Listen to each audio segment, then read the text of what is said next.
सलमान तासीर पाकिस्तान के एक काबिल-ए-तारीफ सियासतदान थे। सलमान तासीर को हमेशा के लिए खामोश हुए आज एक लंबी और अफसोसनाक दहाई गुजर चुकी है।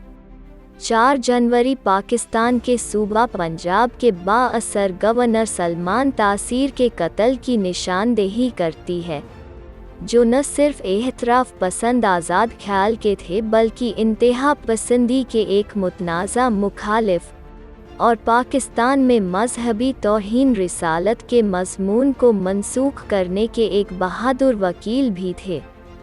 पाकिस्तान पीपल्स पार्टी के मेंबर सलमान तासीर को उनके अपने मुहाफ़िज़ मलिक मुमताज़ हुसैन कादरी ने गोली मारकर हलाक कर दिया था।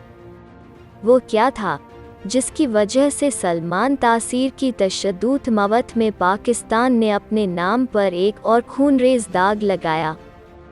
पाकिस्तान के सियासी बहरान के दिल में मजहबी अक़लियतों पर ऐज़ा रसाई की अनकही कहानी है। एक ऐसा मुल्क जहां गैर मुसलमानों का इस्लाम न कबूल करना, तासब, गैर रवदारी और इंतहा पसंदी कौमी नुमाइश में बदल जाता है।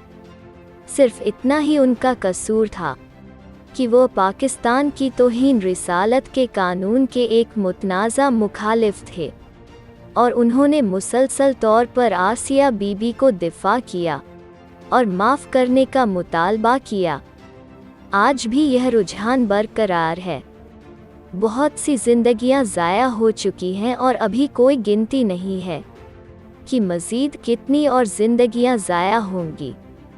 दुनिया को ज़रूरत है कि वो पाकिस्तान की जानिब से गैर मुजरिमाना ग्राइम पर निगाह डाले और उसको इंसानियत को ज़्यादा से ज़्यादा नुकसान पहुंचाने से इज्तनाब करे।